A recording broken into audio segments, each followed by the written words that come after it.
If there's a castle, there must be people who live in it and can help us. That's why I vote for the castle.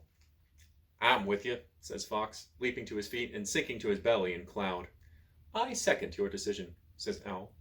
Although you can see little or nothing through the foggy mist, you move in the direction that Owl points out. With each step, you sink knee-deep in the clouds. The soft stuff wraps around your legs and tugs at your ankles. Soon your muscles ache and burn with the effort of moving. Fox pants heavily as he struggles alongside you. Have to stop for a minute, gasps Fox as he collapses. My keen sight tells me that the castle lies just beyond the next cloud field and up a slight hill. It's really not far. I think we should push on, urges Owl. That's easy for you to say, Beady Eyes. You're flying. Try walking. It's like trying to swim through glue. I don't think I can make it, Fox groans. Faint heart, ne'er one. Ark! Owl shrieks suddenly as Fox leaps up in the air and snaps at his tail. Owl flaps swiftly upward, narrowly avoiding the sharp, shiny teeth. With Fox in pursuit on the cloud below, he flies off toward the castle. I'll get you if it's the last thing I ever do, yelps Fox. Then we'll see who's got a faint heart. Smiling, you heave yourself to your feet and struggle after the barking fox. At last, you break out of the clinging cloud. A clean breeze blows softly about you. In front of you is a low hill. Perched on top is a small castle built of pink cloud puffs. Tiny slits of windows spiral up the sides of its towers. Heavy wooden doors are set into the castle wall. Calling on your last reserve of strength, you climb to the top of the hill and collapse at the castle door. What took you so long? Asks Fox. We've been waiting for you for ages. Oh, I just thought I'd take my time and look at the scenery, you say, fighting down the impulse to strangle him. As you stand before the massive doors, you hear a distant whining noise that sends chills down your back. Well, you say, somebody must be in there, but how do we get in? I'd say we have three choices, says Owl. Knock on the door, turn to page 36, try to open it ourselves, turn to page 132, or find another way in, turn to page 140. All right, let's try knocking on the door. Raising your hand, you pound on the heavy door as hard as you can. The sound echoes in the distance, but no one comes. The shrill whining continues. Once again, you pound on the door, but still no one answers. However, the noise changes tone. Well, now what do we do? You ask. Try another choice. Okay, let's try opening it ourselves. You grasp the edge of the door and pull! Your fingers seem to slip through the edge of the door, but the door itself doesn't move. Look at this, you exclaim, moving your fingers through the door's edge. Maybe we could just walk right through the door. Without hesitating, you walk straight ahead. Clonk! Very real pain spreads through your nose. Ow! Well, cross that off, says Fox with a grin. Nothing ventured, nothing gained, mutters Owl. Well, I guess that puts us back to square one, you say sadly, rubbing your sore nose. All the while, the thin, high-pitched noise continues. Okay, so there's only one choice left, which is to find another way in. As you move around the edge of the castle, you hear the peculiar noise a little more clearly. It's almost like screeching. You see many windows, but they're too high and too narrow to think about entering. Even the windows nearest you are out of reach. You stand a while in deep thought. Listen, Owl, you say suddenly. If you help, I bet we can get in one of the lowest windows. Here, grab Fox's tail, and we'll see if you and I can move him through that window. I'm not sure I like this idea, mutters Fox. You want to stay here forever and eat clouds? Okay, I'm convinced, but be careful. Owl grasps Fox's tail in his claws and, beating his wings, rises slowly. Thinking hard, you concentrate on helping to raise Fox. Slowly, he rises up into the air and hovers about 10 feet up, his tail clenched between Owl's powerful talons. Gradually, you move Fox and Owl on a straight line toward the nearest open window. Bonk! A solid thud. As your eyes widen in dismay, you lose your concentration and watch in horror as Fox and Owl plunge to the ground. For a moment, all is silent. Then there's a thrashing of wings, limbs, tails, and beaks, and a very angry and tousled Fox and Owl glare at you. Look, I'm sorry. Really, I am. All I did was misjudge slightly, so I missed the window. Remember, I'm just learning. Anyone can make a mistake, right? Not with my body, says Fox. I never make mistakes, says Owl smugly. Well, I'm sorry, it was an accident. I promise I'll be more careful next time. Where have I heard that before? Mutters Fox. But you finally convince him to trust you. By concentrating very hard and watching carefully, you are able to get Fox through the window.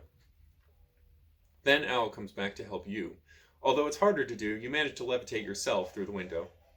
All three of you lie on the floor inside the castle and recover from your efforts. Only a little light comes in through the narrow windows. The origin of the noise must be closer now, because it is much louder. I wonder what that horrible noise is, you gasp. Probably a terrible monster that'll eat us, Fox groans. And I'm so sore I won't even care. Well, even-tempered as I am, it's even getting on my nerves, says Owl. Try to ignore it, you say, getting to your feet. Let's find out what else is here. My superior vision tells me that there's nothing of importance to be found on this level. There's only a table piled with food and drink, reports Owl. Only food and drink? Let me at it, cries Fox, leaping past you. You grab his wriggling body and hold him with great difficulty. Wait a minute, Fox. Think. Eating and drinking in a strange place can be dangerous. So can not eating and drinking, says Fox, slipping through your hands and jumping on top of the table. Just wait 1 minute, Fox. Just one. Let's look carefully for traps. Why would food and drink be placed upon a table in the middle of an empty room? The table, a delicate work of gold and silver covered with a crisp white lace tablecloth, seems quite normal. Cookies, cakes, candy, ice cream, and drinks fill the table. Looks good to me, says Fox. Big decision. Eat it or not. If you want to eat and drink the treats on the table, turn to page 42. If you decide not to eat and drink anything, turn to page 118. Okay, seems kind of dangerous to eat or drink this strange stuff that's just lying around in a castle. So let's do it!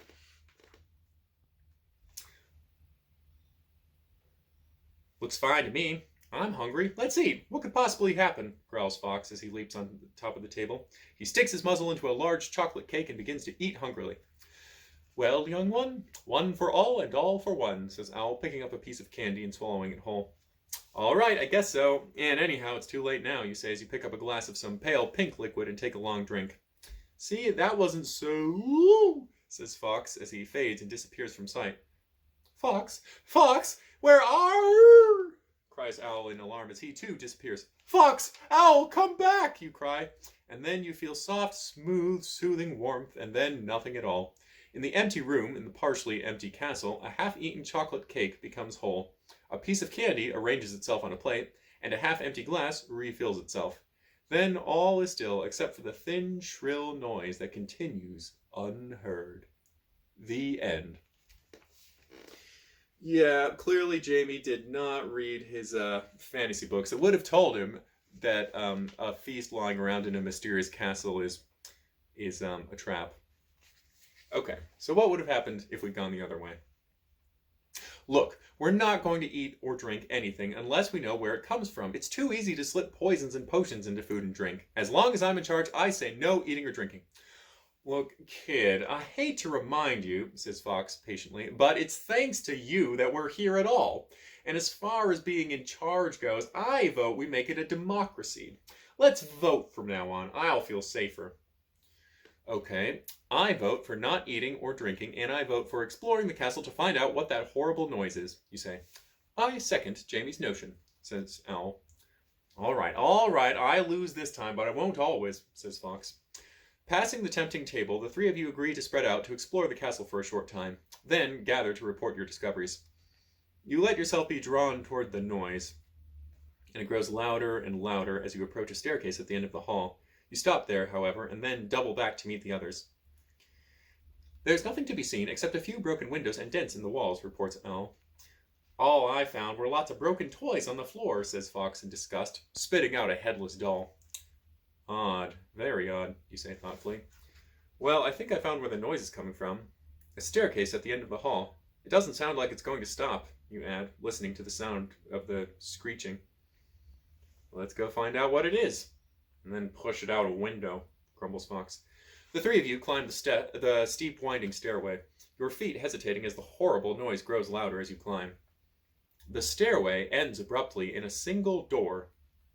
Although it seems thick and sturdy, it shakes under repeated heavy blows from the other side. The high, thin, horrible scream goes on and on. High on the wall above the door hangs a gold key. You eye the key unhappily. "Vote time!" screams Fox over the screeching. "I say, let's get out of here. If someone went to all the trouble to build this castle and lock up whatever's making that horrible noise, I think we'd be real dumb to let it out." "Maybe it's just a protection device," says Elle. "Maybe there's treasure in there. Maybe the noise is a harmless illusion. If you want to find out what's behind the door, turn to page 19. If you want to ignore the noise, leave the castle and check out the caves, turn to page 84. Well, let's investigate what's making that noise. We came all this way, after all. Look, are we going to let a little noise scare us away? You ask angrily. Sounds good to me, says Fox, starting down the stairs. I agree with Jamie, says Elle. I should like to check out this curiosity. Let's find out what produces such a great and steady volume of noise. 2 against 1, Fox, you say, and Owl flies up, plucks the key from its hook, and places it in your hand. With trembling hands, you place the heavy key in the lock, and the screaming stops. You'll excuse me if I stay down here, says Fox, crouching on the second step with only his nose, eyes, and ears visible. You turn the key in the lock, ready for the worst. A whirlwind of magic, a horrible monster, a frightening vision. The door opens, and you see a pink blur of motion and feel a sharp pain in your ankle. Ow! You clutch the wounded ankle with both hands and hop up and down with pain. What took you so long? Screams a harsh, ugly voice. Why didn't you come up here right away and let me out? You slug! Ow! Ow! Stop kicking me! Who are you? What are you doing here? I'm a princess, dummy! Princess Imogene! Screams the little girl. It certainly took you long enough to rescue me. And she kicks you again, this time in the other leg. Ow! Stop that! How could I rescue you sooner? I didn't even know you were here and needed rescuing. How did you get here? I don't know, wails the little girl. My uncle brought me here. He said there was something he wanted me to see, a surprise. He sent me up the stairs, and I came in the room, and the door slammed shut behind me, and I've been here ever since, Imogene says, bursting into tears. As she cries, you peer into the room. You see a small bed, a nightstand, and the broken bodies of hundreds of dolls and toys. Don't cry, you say, patting Imogene on the head. We're here now. We'll get you out. Don't touch me, screams Imogene. How dare you, a commoner, touch a princess without permission? Look, Imogene, you say, I'm sorry if I don't come up to your royal standards. Though, come to think of it, Jamie is technically royalty since they're descended from Pentegarn, right? But just remember, I am rescuing you. If that's not good enough, go back to your room and wait for a royal prince to come. I vote for that, growls Fox. Put her back in her room, the graveyard of the dolls. If we let her out, she'll probably break us into little bits too. What is that mangy dog doing in my castle? Screams Imogene. Get rid of it immediately. It clashes with my dress. You notice for the first time that Imogene is dressed entirely in pink. Long curls flow over her shoulders and freckles are sprinkled over her frowning face. Mangy dog, snarls Fox with menace. Now, Fox, control yourself, says Owl from his place on your shoulder. Just consider this child as ill-tempered and simple, not worldly and well-mannered like yourself. Well, since you put it that way, says Fox, sinking back on his haunches. But we should vote and decide what to do with her. You, a commoner and 2 dirty animals, decide what to do with me, screams Imogene with her hands on her hips.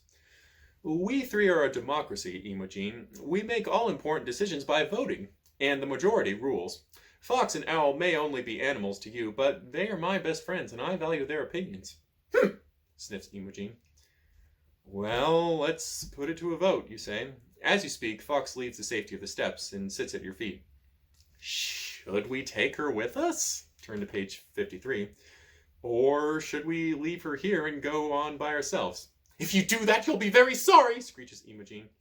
If this is your choice, turn to page 89. All right, that's what we're going to do.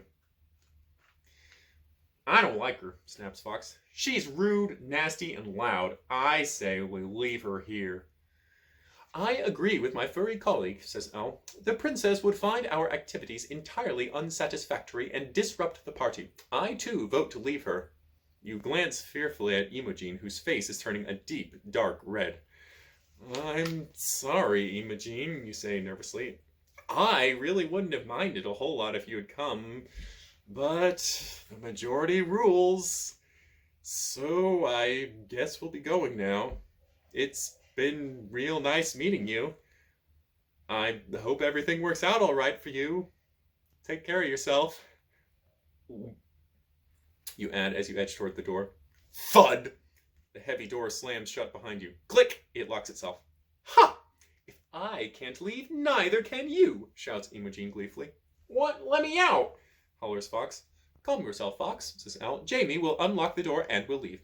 Jamie, please use the key. What key? I thought you had it, Owl. Hey, or did you have it, Fox? Key? Quit kidding. You know I don't have it. Now open that door. I couldn't stand it if we were truly trapped with this kid.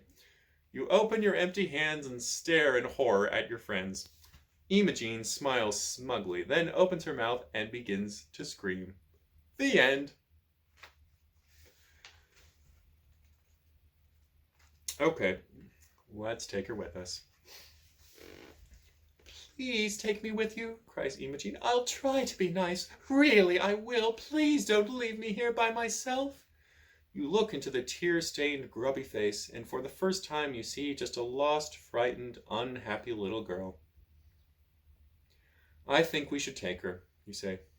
Come, Fox. No true gentleman would leave a helpless female in distress, chides Owl. She's as helpless as an angry little ogre, snorts Fox. Majority rules. Imogene comes with us. Good. I knew you'd see reason, says Imogene, wiping her face on a pink bedspread. Now let's get out of here. We'll regret this. Mark my words, says Fox glumly as you follow Imogene out of the room. Well, what's the plan? Asks Imogene as you sit on the doorstep of the clown castle. What plan? We didn't plan to come here. We were tricked by some sneaky wizards. Me too, exclaims Imogene in amazement. Maybe our wizards know your wizards, you say, jokingly. I doubt it. No one goes to Rainbow Castle on purpose. My uncles are too nasty. Uncles, says Fox. Rainbow Castle, says Owl. Imogene, you say carefully, did you come here from Rainbow Castle? Are Malus, Pothos, and Rubus your uncles? Why would I joke about that? Well, they're my father's uncles, actually. We were visiting them at Rainbow Castle because it was my father's birthday and they invited us. I thought it was suspicious, but Daddy says I should be nicer, so we went. The next thing I knew, Daddy was gone, and I was up in that crummy pink tower. I don't know what happened to Daddy, and I've been trying to get out of that stinking tower for ages. Hasn't anyone ever tried to rescue you? Sure, lots of people get sent here, but they either disappear or don't unlock the door. And as far as I'm concerned, there's no question of where we go. I want to go back to Rainbow Castle, find my father, and do something horrible to those uncles of mine. But how? You ask with a sigh. My uncles are wizards, dummy, and I've learned a thing or two myself. But not enough to get out of that room, mutters Fox under his breath. I heard that, you ratty coyote. Quickly, you scoop Fox up, hold his jaws shut, and say, Don't mind Fox, Imogene. He just has a hard time expressing himself. Please help us get back to Rainbow Castle. Gurgles Fox. Says Imogene.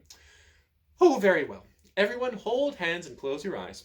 Fixing Fox with a warning look, you put him down. Forming a circle, you join hand to wing to paw and close your eyes. And then the clouds and wind rush up about you. There's a sudden feeling of weightlessness and falling, and then a terrible thump. Slowly, you open your eyes.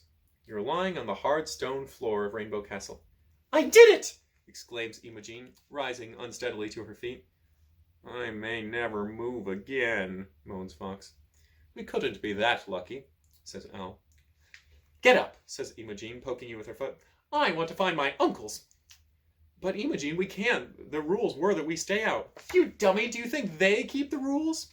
And turning, she walks straight to the doors of the great hall and flings them open. Inside, the room is murky and dim. Blue bolts of electricity flash and shimmer. You follow Imogene to the door and see Pentegarn lying senseless on the floor. Above him stand Malus, Pothos, and Rubus with nasty smiles on their faces. Like a small pink whirlwind, Imogene attacks, kicking Pothos as hard as she can. Where's my father, you chubby creep? Pothos reels under the unexpected attack, trips over his robes, and falls to the floor. Instantly, Imogene falls upon the tubby wizard, kicking him as hard as she can. Rubus and Malice watch their niece in horror until they see you approaching.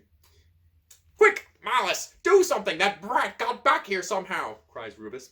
Malice lifts his hands and begins to point at you. Then, out of the darkness zooms Owl, razor-sharp claws distracting the wizard. You close your eyes and concentrate on doing the only thing you know how to do well, levitate. Instantly, the wizard's robes fly up and wrap around their heads. They stagger about blindly, trying to pull their robes down. Do something, Malice, screams Rubus. I'm trying, cries Malice, pointing at you. Blue fire pours from his fingertips and crackles above your head. Chunks of rock fall about you. Stop, you'll kill us, screams Rubus. Dodging, you rush to Pentegarn's side, keeping a tight mental hold on the spell. Fox, get his cube, you whisper. Then you shout, Pentegarn, wake up, we need you. Who's this? Mumbles Pentegarn. Fox returns, holding the cube of mystic forces gently between his teeth. Pentegarn, here's the cube. Use it! Your concentration begins to waver. It's becoming very difficult to hold the spell. If you're afraid Pentegarn might not wake up in time, try to use the cube yourself, even though you don't know if you can control it. Turn to page 32. If you want to keep trying to wake Pentegarn up so he can use the cube, turn to page 13. Okay, guess I'm going to have to use the cube myself. He'll never wake up in time. If we're going to be saved, I better use the cube myself, you say nervously. No, Jamie, you haven't enough experience to use it yet, squawks Owl. Pentegarn won't wake up. I have to try, you say, raising the cube to your forehead the way you've seen Pentegarn do. A mighty surge of power zaps into your head and flows down through your body. You are rigid with shock. Your thoughts whirl through your mind like birds in a storm, but they are the only things that move. You are unable to move even your little finger. Through frozen eyes, you see the wizards untangling themselves from their robes and moving towards you. Malice plucks the cube from your nerveless fingers. A fine addition to our collection of magical goodies, wouldn't you say, Pothos? Good thing the brat decided to use it, or it would have been all over for us. Now, I suppose we had best herd the zoo and Pentegarn, and Imogene, mustn't forget about Imogene, and lock them up in the dungeon. This one, he adds, tapping your rigid arm, will do for a statue in the fountain. Yes, I'd say everything worked out for the best. For us. The end. Okay. Best not to mess around with magical artifacts we don't understand. So, let's see if Pentegarn can wake up in time. You continue urging Pentegarn to wake up while concentrating on the spell. Just as you are beginning to despair, Pentegarn moves. Hooray! He's waking up! Yips Fox joyfully. All at once, a brilliant light floods the dark room. You hear screams of anguish and terror. Opening your eyes, you see confusion. Owl flies about the room, dipping and wheeling, looking for an enemy who has vanished. Imogene screams and hollers and stamps her feet in rage, crying, They're gone! They're gone! And now I'll never know! Turning in wonder to Pentegarn, who is now upright and alert, you notice that he holds on his outstretched palm the cube of mystic forces. It sits serene, crystal clear, and glowing with a strange warmth. Inside the cube, hands and faces pressed desperately against its clear surfaces, are the three evil wizards. Eyes open wide, you stare at the tiny figures. Wow, how did you do that? You'll learn someday, Jamie, when you have the wisdom to handle such power, says Pentegarn, placing his arm around you. Where are they? What have you done with them? Screeches a shrill voice, and suddenly Pentegarn gasps and clutches his ankle. Imogene, don't! This is Pentegarn, my great-grandfather. He's a powerful wizard and a good guy. What's he done with my rotten uncles? Screeches Imogene. I've got to find out where my father is. Here they are, says Pentegarn, holding out the cube, and I'll find out the answer to that question if you promise not to kick me again. Imogene's face turns a deep dark red, and her foot trembles, but at last she mutters, All right, but find out fast. Pentegarn places the cube against his forehead and closes his eyes. Instantly, a bright yellow glow surrounds the cube, and the tiny figures inside sag limply. Seconds later, Pentegarn lowers the cube and smiles. There, that wasn't hard. Your father is in the dungeons, my dear, and we'll rescue him in a minute. But first, what shall we do with these fellows? Step on them! shrills Imogene. No, wait. An evil grin crosses her face. Can we send them anywhere I want and make sure they can't get back? Certainly, says Pentegarn, as long as they can do no harm to anyone else. Don't worry, they'll be the ones in danger. From each other, smiles Imogene slyly. Let's send them back up to Limbo and put them where they put me. It'll serve them right. Done, says Pentegarn, and placing the cube to his forehead once more, he closes his eyes. The cube turns pink and then slowly pales, becoming clear, and then it's totally empty. Wow, you breathe in awe. How come they got you, Pentegarn? I figured you could take those guys with one hand tied behind your back, says Fox. They cheated, my furry friend. They brought a powerful magical amulet into the contest. Against it, I was helpless, and without your timely help, I would have been lost. You have my everlasting thanks. It was nothing, says Owl. Sure it was. It was quick, brilliant thinking and brave action on my part, growls Fox. Speak for yourself, bird brain. And now that we have solved the question of who has the right to practice magic, I suggest we bid farewell to Rainbow Castle and return home, says Pentegarn. After we find my father, demands Imogene, lifting her foot in a threatening manner. Maybe after we get home I could learn how to do something besides levitate, you say. If things keep going like this, I'm gonna need it. The end. All right. But there are more stories I want to check out. So we've investigated Limbo and part of the tower, and we passed through the game room earlier, but there's another path to be taken through the game room. So let's return back to the dungeons, and instead of following the glowing rainbow cord, which leads to Nesbit, let's investigate the scent that Fox detected of something moving around smelling earthy.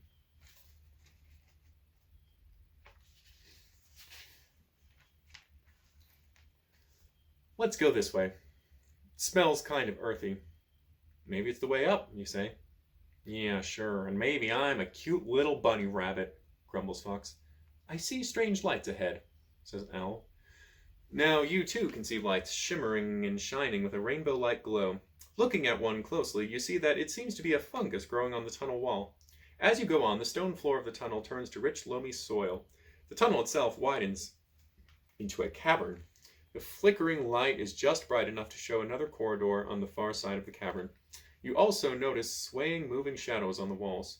You are not alone. There are other creatures alive in this place, whispers Owl. Their shapes suggest that they are somewhat like humans. They smell funny, whatever they are, mutters Fox, sort of like moldy plants. We had best decide our actions, whispers Owl. They are moving this way. I'm not afraid of them, Fox barks bravely. Let's fight them. If this is your choice, turn to page 37. Maybe we should try to talk to them, you say. If this is your choice, turn to page 58.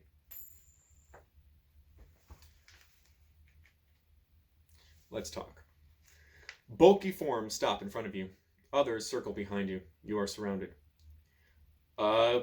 Greetings, dwellers of the deep, you say shakily. Forgive our intrusion. We enter your domain unwillingly, victims of evil. What do you know of evil? Demands a deep voice, and the figures crowd closer. We have been tricked by 3 wizards who may, at this very moment, be murdering someone we love. These wizards, what are their names? Malus, Pothos, and Rubus, you answer. Hiss the figures, and they begin to sway back and forth and stamp on the ground with their large soft feet. Ooh boy, now you've done it, whispers Fox. I knew this wouldn't work. The hissing grows louder, and you gasp in fear as the largest figure steps forward. Who are you, and how do you come to the land of the mushroom people? Not on purpose, fella, that's for sure, says Fox, hiding behind your legs. It doesn't take you long to tell your story, and then there is silence for a time. Finally, the creature stirs and says, Come with us, and walks off into the darkness. The mushroom people march slowly on either side of you. A small cave opens to your left, and they gently herd you into it. Lying on the floor is an enormous heap of mushrooms. Each is a different color and glows warmly. A small fire burns under an iron kettle filled to the brim with a bubbling brew. Malus, Pothos, and Rubus, exclaims the tall figure, still up to their evil tricks. If only they could be stopped, but how? Excuse me, Mr. Mushroom, sir, but could you please tell me what's happening down here? Maybe if my friends and I knew more, we could help figure out what to do. The figure utters a deep groan and in a grief-filled voice says, I was not always as you see me now. Much as I hate to admit it, I am the nephew of those 3 wizards. My wicked uncles claimed this once glorious castle as their own, using its powers for evil. One day a messenger appeared at my door, bearing a note from my uncles. It said, Dear Quentin, we wish to repent of our evil ways. To convince you that we are sincere, we invite you to Rainbow Castle to celebrate your birthday. Please bring our beloved niece, Imogene. Love, your uncles. Imogene told me I was a fool, but I wanted to believe them. My uncles greeted us and, after a nice visit, presented me with this amulet. Looking closely, you see a gold chain tightly encircling his thick throat. Attached to the chain is a small gold mushroom. Shortly after I put it on, I found it difficult to breathe. It was almost as if I were being choked. I could not even swallow lunch. A mushroom stew made especially for my birthday. I touched my throat and felt it grow thick beneath my hand. I heard Imogene screaming. Then everything spun about me and I knew no more. When I woke up, the change was complete. I was a mushroom person. Now my friends and I tend the mushroom fields and make the hated shape-changing potion in return for the favors that those evil 3 give us to make our poor dark lives more bearable. I would do anything to leave the darkness of the dungeons and return to the sweetness of the open sky, groans Quentin. Well, what about that necklace thing? Asks Fox. Sounds to me like all of your problems started when you put it on. Why don't you just take it off? I can't. It won't come off. I wish I could help you, but I only know a few low-level spells. Can't you make the necklace larger, kid? Then he could just slip his head out of it. I don't know how, but I can do shrink spells. What good is that? You shrink his head small enough to get out of the necklace, and then it'll be a pinhead, objects Fox. I could shrink the necklace until it disappeared. Oh, no, wait. Then he'd be dead with his head chopped off. Great, kid. This stuff's real useful. I told you I don't know a lot yet. Perhaps I can offer a suggestion, says Quentin. After all, I have a stake in this. It is my head. Can't you shrink just 1 link of the necklace? That would shatter it, and I'd be free of the cursed thing. Good idea. Let's try it. Concentrating hard, you place your finger in 1 tiny link of the gold chain and utter the magic words. The link tightens, draws in upon itself, and snaps in 2, and the necklace falls off. At last, breathes Quentin. Then, before your eyes, the lumpy mushroom-like features reshape themselves and become human. Falling to his knees, Quentin grasps your hands and cries, I will never forget this. My life and my allegiance are yours forever. Her face turns red. Please, get up. I'm sure you'd do the same for me. What we need to do now is get out of here. Any ideas? There's a thoughtful silence. Then Owl asks, How is the mushroom potion delivered to the magicians? Quentin's face lights up. That's it. When a batch is ready, we release a homing bat with a note attached to its leg. Soon afterward, a messenger appears and collects the potion. Morel, quick, fetch me a bat. Turning to you, he adds, Then, when the messenger arrives, we'll force him to show us the way out of here. Morel stumps away and then returns, holding a squeaking, struggling bat. Quentin finds a scrap of paper, writes, Potion ready, and fastens it to the leg of the wriggling bat. As the animal flutters away into the darkness, you notice the mushroom men doing something very odd. They're scraping the glowing silver fungus off the walls of the cavern and smearing it on their bodies. What are they doing? You ask Fox. Looks like they're preparing for battle, kind of like war paint. But why? Us hate wizards, growls a mushroom man. Not want to work for them. Sacred mushrooms belong to us. They plunder our fields. Soon mushrooms be gone and we have nothing but dirt. Then us starve. Us go too. If you agree to take the mushroom people with you, turn to page 17. If you don't want to take them, turn to page 11. Okay, guess they're coming along.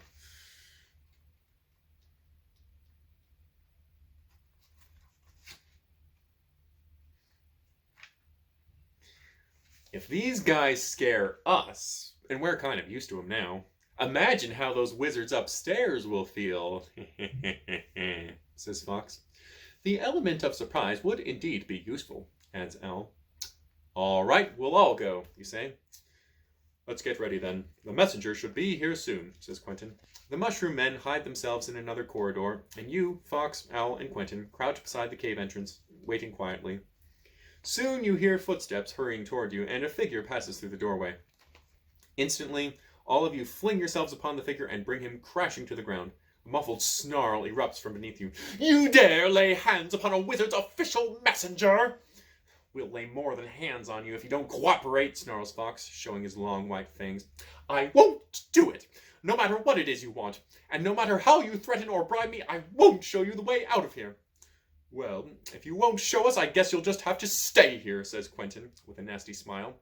Pulling the necklace out of his pocket with a quick motion, he places it around the messenger's neck and forces the broken ends back together. There. I can't think of anyone who deserves it more, except perhaps my beloved uncles. Enjoy your stay here. I hope you like mushrooms. The messenger stands dazed for a moment, and then, before your eyes, begins to change shape. Soon, thickened and mushroom-like, he wanders aimlessly off into the dark. Wonderful. Now what do we do? Says Fox. I know, you say.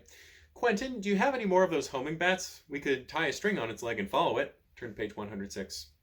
Or maybe I could find a way out by sniffing, says Fox. If mouse breath would help, I think we could do it. Turn to page 144. All right. Let's try the homing bat method. Here it is. It's the last one, says Quentin, handing you a little brown furry creature.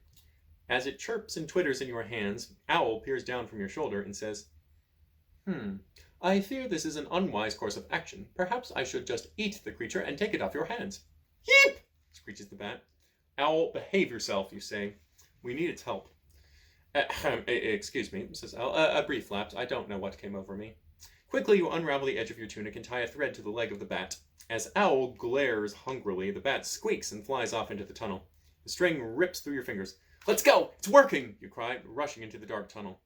Your way is lit by the glow of the shuffling mushroom men as you follow the bat through the corridors. You wonder if the bat really knows the way, but spurred on by its fear of Owl, it flaps steadily along. I don't think Dingbat up there knows his nose from his toes, says Fox. Give it a chance. It's going somewhere. The alternatives please me, smirks Owl. If it knows the path, we escape the dungeon, and if it fails, I shall have a pleasant snack. At long last, you round a corner and see a glimmer of light far ahead. How do you think we should do this, you ask? I mean, do we just walk right in? Maybe we should talk about this and make a plan. No talk, say the mushroom men. Brushing you aside, they stomp forward in a solid mass of mushroom. Throwing open a set of large doors, they stride into the great hall. Loud cries erupt from the room. Hurrying to the doorway, you see an amazing sight. The mushroom men surround Malus, Pothos, and Rubus, who cower in fear. Then Malus points a silver object, and one of the mushroom men falls to the floor. Rubus strikes a mushroom on the shoulder, and it dissolves in a puddle of mush. Pothos screams unknown words, and 3 more mushroom men freeze in their tracks. But no matter what the wizards do, as soon as one mushroom man falls, 2 others take its place, pushing and crowding the wizards closer and closer together. Help! Scream the wizards as their magic items are wrenched from their hands and crushed beneath the feet of the mushroom men. I'm afraid we'd better stop them before they kill those 3, you say. Killing them's no answer. True, Quentin agrees grimly, and the 2 of you wade into the fray. We'll do anything you want to say. We'll do anything you say. Give you anything you want. Just don't let those things hurt us, cry the wizards. Where's Pentegarn, you demand. Where's Imogene, snarls Quentin. Pentegarn's over there. He's not hurt, just a little bent. Princess Imogene is all right, too. She's tucked away in her play castle. We'll bring her back immediately, says Pothos. Fix friends, the mushroom men say as they point to their fallen comrades. Of course, our pleasure, cries Malus. He makes several magical gestures, and to your amazement, all of the fallen mushroom men rise, seemingly unharmed. As Malus is led away to revive Pentegarn, Quentin says, well, that takes care of almost everything. Once Pentegarn and Imogene are restored to us, we'll still have to undo all the mischief they did around here. But I'm sure that the 3 of us can do it and rule this land wisely. What shall we do with your uncles, you ask? We can't let them wander around creating trouble left and right. Turn them into plump rabbits, drools Fox. No, turn them into juicy field mice, says Owl, his eyes gleaming. No, I think we should turn them over to the mushroom men and let them plant and tend mushrooms until they truly repent. That's what we should do, you say. And from the circle of smiles, you know you've made the right decision. The end. So, you can save Imogene and then find out what happened to Quentin, or you can save Quentin and then find out what happened to Imogene. But no matter which path of the story you take, there's always still empty sections that you have to explore another path to find out the full story. And so there's one more section I'd like to explore to fill out the full backstory. So let's go back and take Fox's route out of the dungeon of sniffing our way out.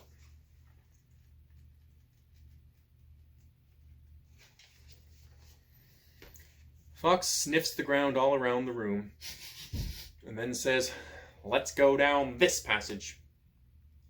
"No, that is forbidden," says a mushroom man, shrinking back in fear. "Why is it forbidden, you ask?" "The Rantu," grunts the creature. "We bring fresh mushrooms and leave them at the feeding place. When they are gone, we bring more. Not allowed to go farther." "Fox, why do you want to go down this passage? Are you sure it's the right way?" Muzzle lifted, Fox tests the air once more. "I'm sure it's the right way. That other passage just smells musty. This one smells funny, kind of hot somehow. And I smell a strange animal, but I also smell fresh air." So, if we follow Fox's instincts, turn to page 123. "I don't understand why I'm smelling this hot smell," mutters Fox.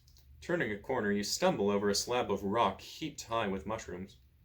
"Wow, what is this place?" you exclaim. Vaulted ceilings disappear in a tangle of stalactites that light the room with a soft green glow, and silvery veins of light streak the walls of the cave.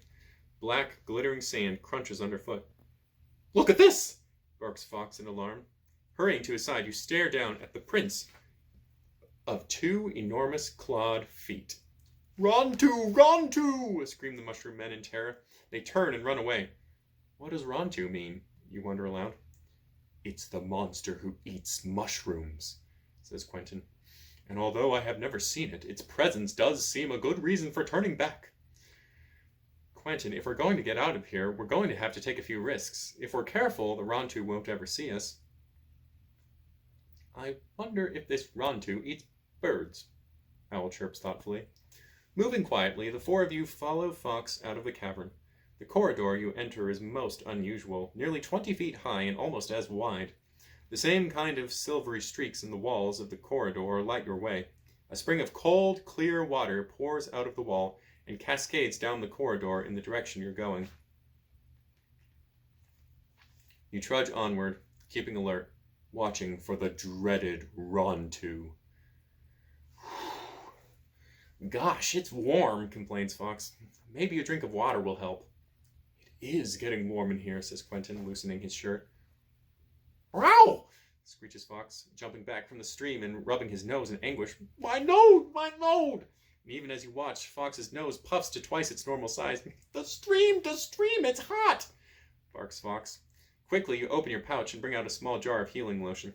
Tucking Fox under your arm, you pour it on his poor, burnt nose. "Ow! You're killing me! Don't get it on my eyes!" shrills Fox. But soon the healing lotion works its magic, and Fox's cries turn to whimpers. "Carry me," he whines. "I can't, Fox. It's too dangerous. I need my hands free in case we meet the Rantu. You'll have to walk." Hardening yourself to his pitiful cries, you move on. Soon it is obvious to all that the corridor is growing hotter. The stream sizzles and steams, and the silvery lines in walls turn a dull, glowing red. At last you come to a bend in the path. A screen of glowing stalactites prevents you from seeing what lies beyond, but you hear a strange noise that goes split, split, split. Heat rises and waves around you, and the walls shimmer as though they were mirages. Grasping your dagger, you slip around the screen and gape. A large crystal room soars above you, throbbing with a deep red glow. Sand crunches underfoot as you walk forward and see a volcanic vent rising from the floor. Splut, splut, gurgles the lava as it simmers. Cradled on the red-hot lava are 5 huge eggs, each a different color: crimson, lime, royal blue, emerald, and apricot. Listening carefully, you hear a clicking, chipping noise, as though something inside an egg were trying to get out. Shielding your face from the terrible heat, you stare down at the enormous eggs. What do you think that noise is? It must be a baby Rantu trying to get out, answers Quentin. We should kill it. Holding your dagger at the ready, you wait for the monster to hatch. The royal blue egg rocks from side to side. Then a tiny crack appears on the shell. Another blow, and the crack widens. Still another, and a tiny sharp horn breaks through the shell. It seems to rest for a moment, then it attacks the shell with renewed energy until a hole the size of your head is made. You're very curious, more curious than afraid, but you remind yourself that you are watching the birth of a dreaded Rantu, and you steel yourself for a death blow. Then 2 tiny, scaly blue jaws seize a chunk of the shell and crunch it to dust. You creep closer, but the inside of the egg is so dark that you cannot see anything. 2 big blue eyes with gold centers and fringed with thick lashes stare out at you. And the Rantu, never taking its eyes from your face, pushes its head free of the shell.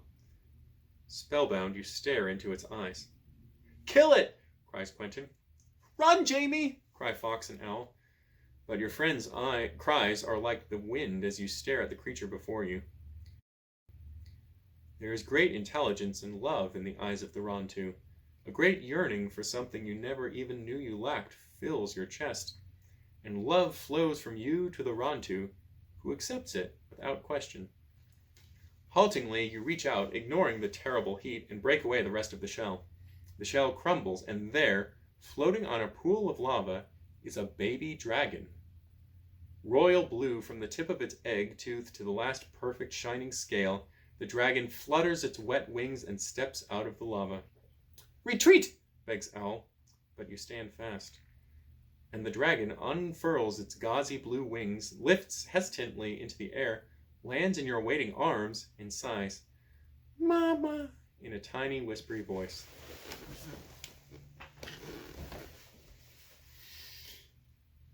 Staggering, you step back until you reach level ground, where you sink into the sand. Why didn't you kill it, Jamie? It's a baby Rantu. Put it down. I'll kill it, shouts Quentin, raising his sword high. No, you yell, raising your dagger to ward off the blow. The baby huddles in your lap and screams a long, plaintive wail that echoes throughout the cavern. A terrible rumble shakes the cave. Then the far side of the lava pool erupts, spewing molten rock everywhere. Rising out of the pool, looming larger and larger with every passing second, is the largest, most terrifying dragon in the whole world. Molten rock drips off of its head and slithers down maroon scales. Eyes sparkling with rage, the dragon pauses as it spots the broken egg. Trumpeting, it turns, and time stops. You and Quentin freeze in fear with your weapons raised, and the baby dragon clutched to your breast. You have never been so frightened in all your life. You wish you knew how to disappear. Then rage fades from the dragon's eyes, and it says, Release my child unharmed, and I will grant you anything you desire. Harm him? I wouldn't harm him. I was trying to help him. Please don't hurt us. All we want is to get out of here, and of course we'll give you back your baby, you say. But saying is easier than doing. The baby dragon clings tightly to your tunic, burying its muzzle in your neck, squealing loudly when you try to pry it loose. You seem to have charmed the young prince, says the maroon dragon. I don't understand it, but rainbow dragons are never wrong. If the prince has chosen you, you must be honorable in spite of the appearance of things. Please tell me your story while we try to convince the prince to let go. Taking a deep breath, you try to steady your shaking voice as you tell the dragon the whole strange story. As you speak the names of the wizards, the dragon grows enraged. Malus, Pothos, Rubus, hated names. Because of them I hide in dark caves far from the light of day. Once, rainbow dragons were all powerful and ruled wisely and well with King Chromos. But after Chromos died, there was no one strong enough to take his throne, and the hated wizards claimed Rainbow Castle as their own. Against their evil, we were helpless, without a human to channel our power, and we had to flee the earth. Most of us took to the clouds. I, Maroon II, the wife of King Cobalt, have remained here, in the depths of Rainbow Castle, waiting for the last of our children to hatch. Well, now that you're hatching, can't you leave, you ask? And go where? None of us will be free until the legend comes to pass. Legend? What legend? Says Fox. The legend tells of one who will arrive out of the darkness and win the love of the king of the rainbow dragons. On that day, good will triumph. But that has not yet happened, sighs Maroon, and evil still reigns. But, your majesty, your queenliness, didn't you say that this little feller was a prince? Asks Fox. Yes, Royal Blue is the son of Cobalt, king of the rainbow dragons. He is the prince, heir apparent to the throne, and if the legends are true, he will be king one day. Your Majesty, may I suggest that Jamie arrived out of the darkness? And it certainly seems that the little prince loves him, says Fox. All eyes fall to your lap, where young Royal Blue lies curled in a tight ball around your hand, purring deeply in his sleep. Could it be true? Could you be the heir of legend? Could our time of darkness and despair be over? Cries Maroon. Enfolding you and Royal Blue in her wings, she says, The legends never lie. The time of salvation is at hand. The wizards have grown fat and lazy. They no longer count us as enemies to fear, but we shall teach them that they are wrong. I shall send a rainbow message to all my kindred, and soon the evil wizards will be overthrown, and the rainbow dragons shall reign once more. Clutching you gently to her chest, the huge dragon looks down at you and the slumbering baby and smiles. The end.